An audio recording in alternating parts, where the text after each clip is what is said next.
Hello students, welcome back to Clarity Classes. आप लोगों का स्वागत है क्लैरिटी क्लासेस में।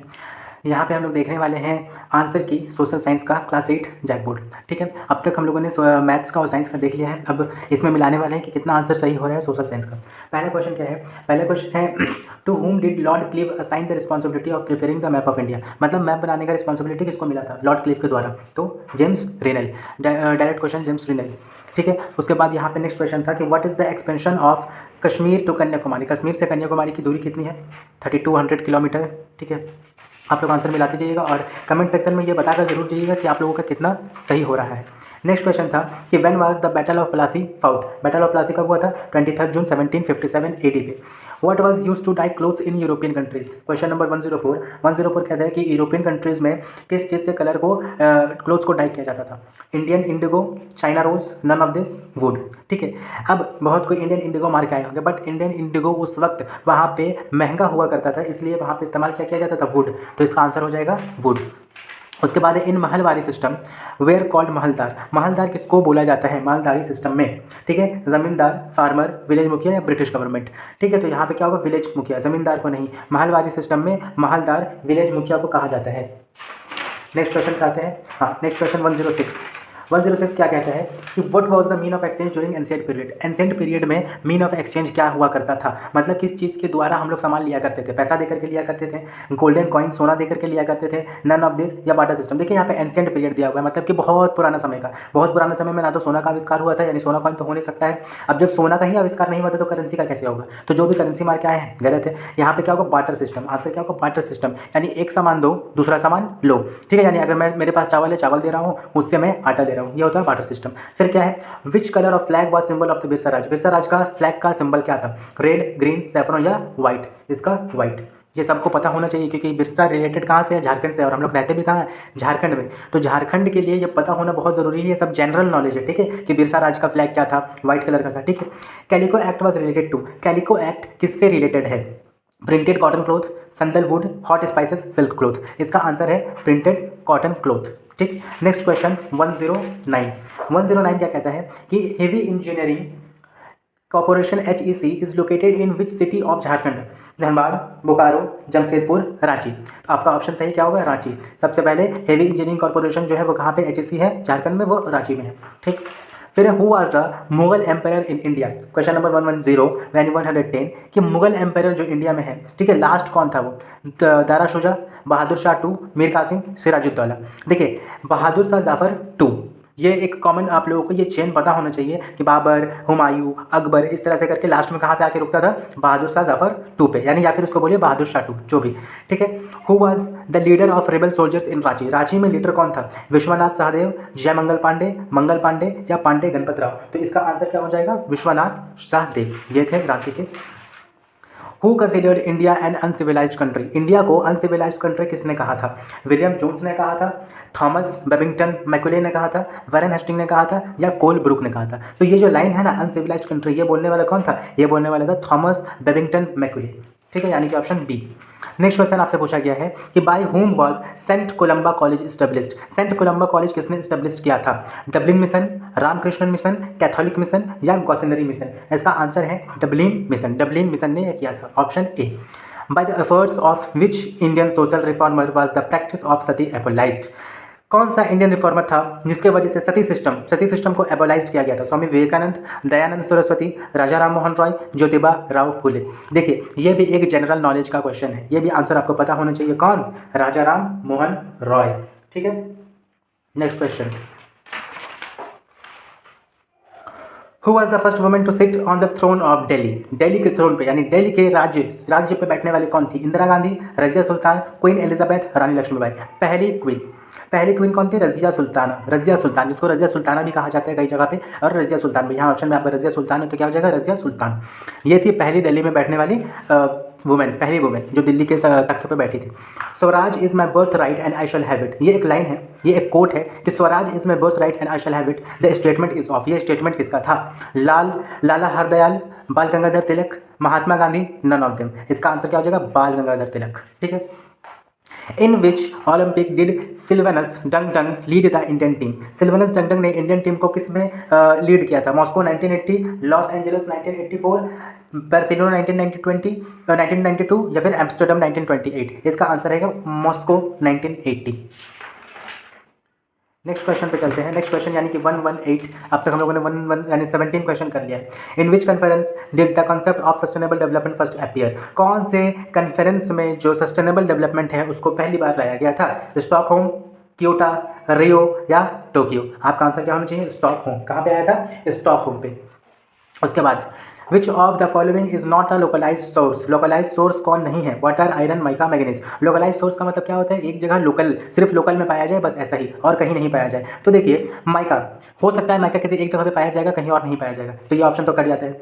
मैग्नीज ये भी कहीं एक जगह पाया जाएगा, कहीं नहीं पाया जाएगा, तो ये भी कट गया। आयरन कहीं पाया जाएगा, कहीं नहीं पाया जाएगा, कट गया। लेकिन वाटर देखिए, वाटर दुनिया का हर एक कोना में पाया जा सकता है। मतलब क्या ये एक लोकल रिसोर्स नहीं है, लोकलाइज रिसोर्स नहीं है। तो हमारा आंसर भी क्या हो जाएगा? Which of the following is not, not बोला है तो वाटर हो जाएगा कि वाटर एक लोकलाइज रिसोर्स नहीं है। उसके बाद आता है the factor of soil formation is. Soil formation का फैक्टर क्या होता है? Air pressure, climate, gravitational force, moon, none of this. देखिए एयर प्रेशर से कोई मतलब लेना देना है ही नहीं सॉइल को, सॉइल को कोई लेना देना नहीं है एयर प्रेशर से, तो ये ऑप्शन कट गया। फिर आता है आपका क्लाइमेट, जी। देख क्लाइमेट की वजह से क्या होगा? बारिश अगर ज़्यादा हो गया, बारिश ज़्यादा होने के कारण से सॉइल धुल जाएगा, ठीक है। तो यानी कि क्लाइमेट बहुत सारा इफेक्ट होता है क्लाइमेट में, बहुत कुछ। फिर ग्रेविटेशन ऑफ मून, मून से क्या ही लेना देना ग्रेविटेशन सॉइल का, तो ऑप्शन क्या आ जाएगा आपका? B number, climate. फिर which soil is considered suitable for the cultivation of cotton? Cultivation of cotton के लिए कौन सा सॉइल जरूरी होता है? इसके लिए ब्लैक सॉइल जरूरी होता है। The wood of coniferous forest is. Coniferous forest का वुड कैसा होता है? हार्ड होता है, सॉफ्ट होता है, हार्ड एंड सॉफ्ट होता है, नन ऑफ दिस। तो इसका आंसर देखिए क्या होगा? सॉफ्ट होता है। क्यों? क्योंकि इससे पेपर बनता है, तो पेपर बनने वाला वुड कैसा होता है? सॉफ्ट। तो ये सॉफ्ट वुड होता है। नेक्स्ट क्वेश्चन पे चलेंगे हम लोग, क्वेश्चन नंबर 123 पे चलेंगे।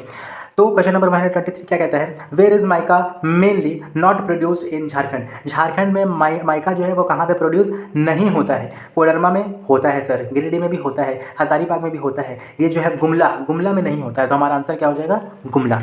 नेक्स्ट क्वेश्चन 124 कि of which mineral are Nuya, Noamundi, Kiriburu etcetera the chief mining centres? इन सब के लिए चीफ माइनिंग सेंटर कहाँ क्या है? माइका है, मैग्नीज है, कोल है या आयरन ओर है? मतलब ये सब जगह में सबसे ज़्यादा क्या पाया जाता है? माइका, मैग्नीज, कोल या आयरन ओर? तो यहाँ पे आंसर हो जाएगा आपका आयरन ओर। आयरन ओर ज़्यादातर पाया जाता है। क्वेश्चन नंबर 125 पे चलते हैं। Where is the copper industry located in Jharkhand? Jharkhand में कॉपर इंडस्ट्री कहाँ पे लोकेटेड है? ठीक है, ये क्वेश्चन आपसे पूछा है।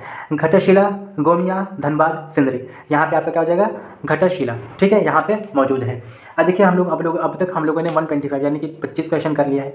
आप लोग जरूर कमेंट कीजिए कि अब तक आप लोगों का कितना सही हुआ है, ठीक है। Next, the largest rice producing country is. सबसे ज़्यादा राइस प्रोड्यूसिंग कंट्री कौन सा है? यहाँ पे मैं ज़्यादा नहीं बट 60-70% तो कंफर्म हूँ कि बहुत से लोगों ने इंडिया मार के आया होगा, क्योंकि यहाँ पे कन्फ्यूजन होता है इंडिया और चाइना पे कि सबसे ज़्यादा चावल कौन बनाता है। क्योंकि सबको पता है कि सबसे ज़्यादा चावल खाता कौन है, राइस खाता कौन है? इंडिया।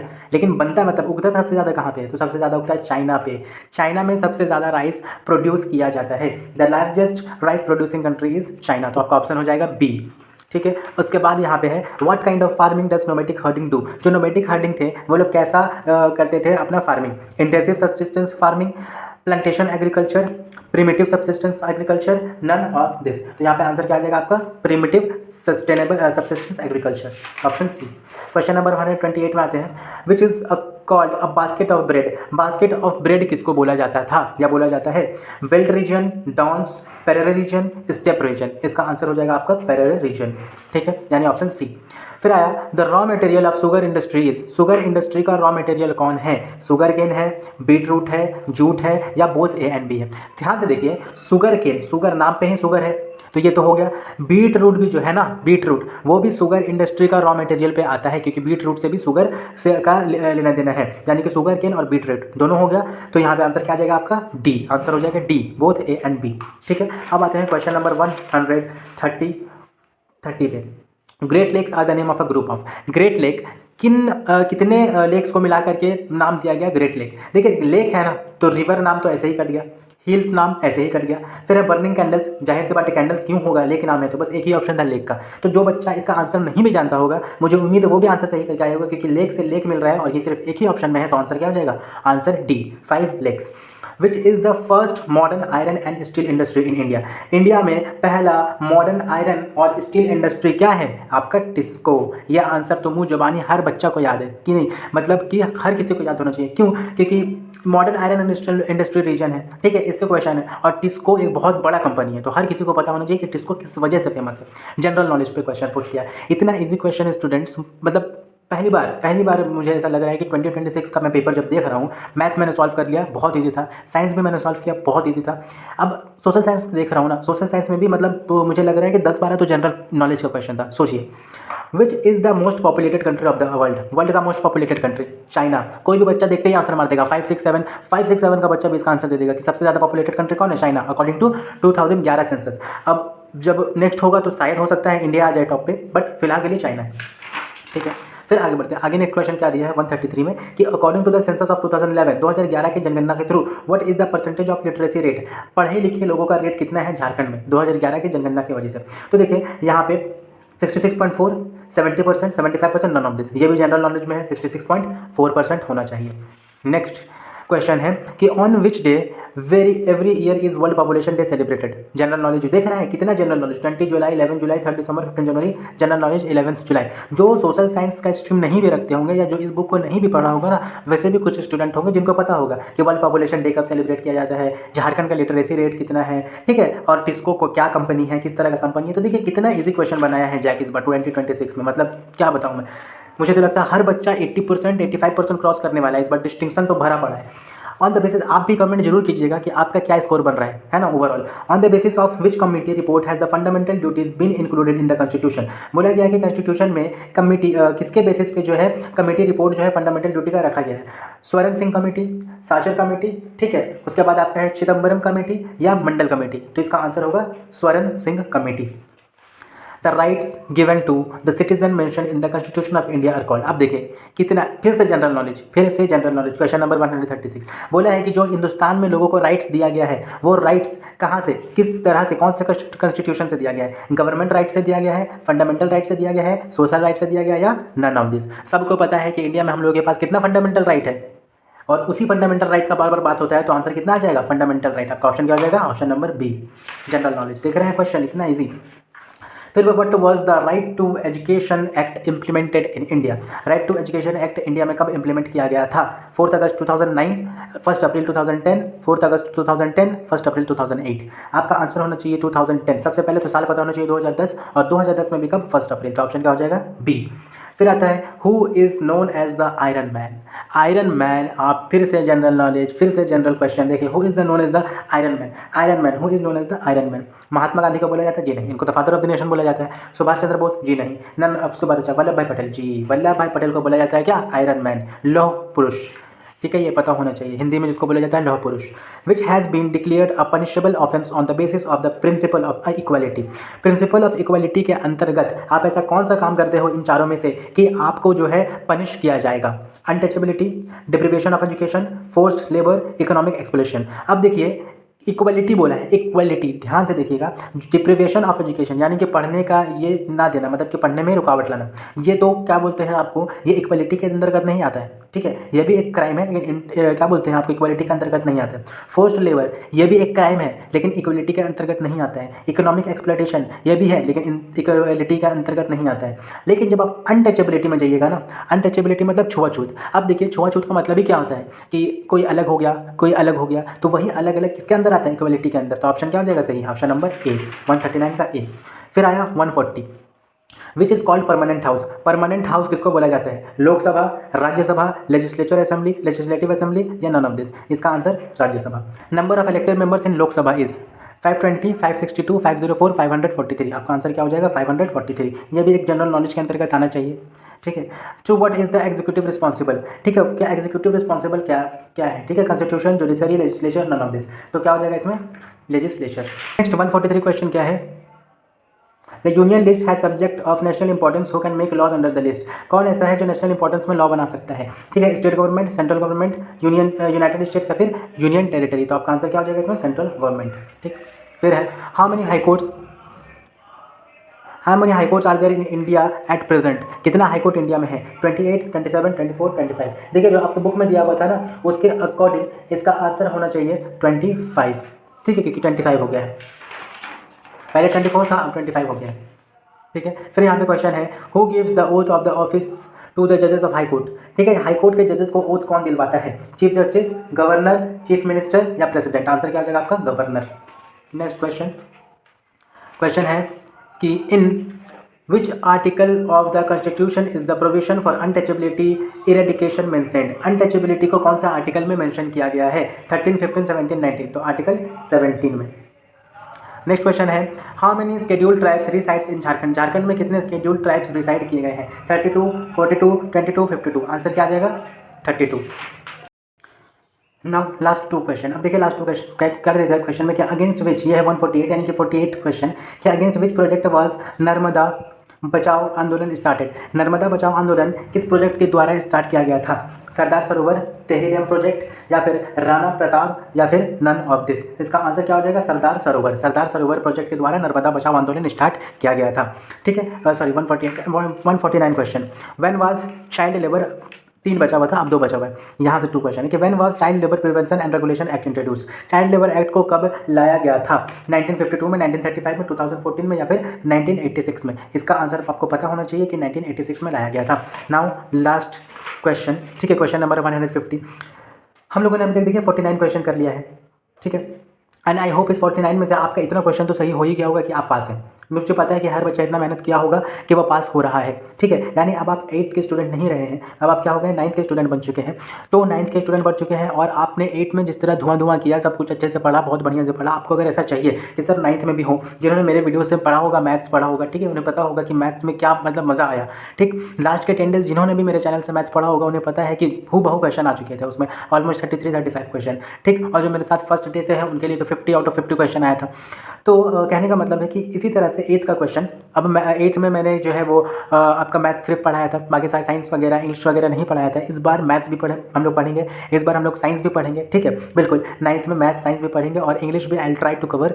फिर भी आपको अगर नेक्स्ट सोशल साइंस वगैरह का भी चाहिए तो आप कमेंट कर सकते हो कि सर चाहिए, क्योंकि देखिए ये चैनल जो क्लैरिटी क्लासेस है ना, ये मैंने अपने लिए नहीं बनाया, ये बना ही आप लोगों के लिए। जितने भी स्टूडेंट जो कि पढ़ नहीं पा रहे हैं उतने अच्छे से, जिनको मतलब होता है ना कि आपके वहाँ उतना अच्छा ट्यूशन नहीं है या जो आपका स्कूल में उतने अच्छे से पढ़ाई नहीं हो पा रहा है, ठीक है, या समझ में नहीं आ रहा है, तो उसके लिए ये चैनल बना हुआ है ताकि वो फ्री ऑफ कॉस्ट, बिल्कुल फ्री, ठीक है, अच्छे से आप समझ के पढ़ पाएँ, ठीक है, झारखंड बोर्ड के लिए। तो उन्हीं के लिए ये बना हुआ है। और तो अब आप लोग 9th के स्टूडेंट हो गए और 9th का क्लासेस बहुत जल्द स्टार्ट हो जाएगा। अभी हम लोग देखिए 81 का फैमिली है, 81 मेंबर का फैमिली है हम लोग, ठीक है, यानी कि हमारे पास अभी 81 हम लोग सब्सक्राइबर पे हैं, ठीक है। ये चैनल जैसे ही आप लोग इसको 100 कंप्लीट करवा देते हो, जिस दिन ये 100, अगर आज अगले 10 मिनट में 100 हो जाता है, ये वीडियो देखने के बाद आप लोग अगर 100 तक पहुँचा देते हो तो 10 मिनट के बाद क्लास 9th का क्लास स्टार्ट कर दूंगा मैं। बट ये जितना जल्दी 100 होगा, क्लास 9th का क्लास बिल्कुल मैथ्स साइंस, ठीक है, जैसे आप लोग जिस तरह से डिमांड करोगे उस तरह से पढ़ाया जाएगा आप लोगों को। बिल्कुल ये चैनल आप लोगों का है, तो आप लोग इसका इस्तेमाल जैसे करो। आप लोग चाहो कि सर मैथ सिर्फ तो मैथ होगा, साइंस तो साइंस होगा, इंग्लिश भी पढ़ाइए सर, इंग्लिश भी पढ़ाया जाएगा सर, सोशल स्टडी भी पढ़वा दीजिए, सोशल स्टडी भी पढ़ाया जाएगा, इनफैक्ट हिंदी भी चाहिए, हिंदी भी मिलेगी।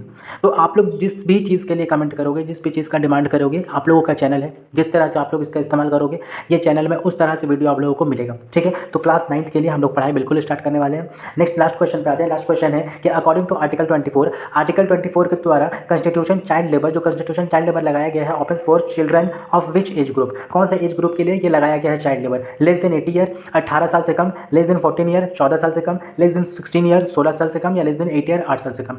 तो यहाँ पे है 14 ईयर, लेस देन 14 ईयर, 14 साल से कम लोगों के लिए ये लगाया गया था, ठीक है। 14 साल से कम बच्चों के लिए चाइल्ड लेबर एक्ट काम करता है, ठीक है। तो अब आप लोग 9th के स्टूडेंट हो चुके हैं स्टूडेंट, और 50 क्वेश्चन में आप लोगों का कितना सही हुआ कमेंट जरूर कीजिएगा, ठीक है। आप साइंस और मैथ का भी अगर आंसर की चाहते हो तो वो भी अपलोडेड है वीडियो ऑलरेडी, आप चैनल पर जाइए और देखिए, ठीक है। और क्लास 9th का भी क्लास कब से स्टार्ट करना है वो डिपेंड करता है कि आप लोग कितनी जल्दी इसको 100 करवाते हो। जितनी जल्दी ये 100 होगा क्लास 9th का क्लास स्टार्ट हो जाएगा, ठीक है। तो तब तक के लिए एंजॉय कीजिए, क्योंकि अब आप लोग क्लास 9th पे आ चुके हो, है ना। तो एंजॉय एंड पार्टी, क्योंकि मुझे पता है कि आप लोग बिल्कुल भी 8th पे दोबारा तो नहीं पढ़ने वाले, आप लोग 9th में जा रहे हो स्टूडेंट, ठीक है, ये एकदम कंफर्म है। तो अब हम लोग 9th को अच्छे से पढ़ेंगे, जिनका भी 8th हो सकता है ख़राब हुआ हो, ठीक है, किसी कारण, तो उसमें को हम लोग 9th को ख़राब नहीं होने देंगे। 9th को इतने अच्छे से पढ़ेंगे, इतने अच्छे से लेकर के चलेंगे कि बिल्कुल आपका ख़राब नहीं होने वाला 9th, ठीक है। तो that's all for this video. ठीक है, अगर आपको वीडियो कंटेंट अच्छा लग रहा हो सब चीज़ तो सब्सक्राइब जरूर कीजिए, लाइक ज़रूर कीजिए, और अगर दोस्तों को भी तक पहुंचाने का मन हो तो शेयर भी कीजिए चैनल को। ठीक है।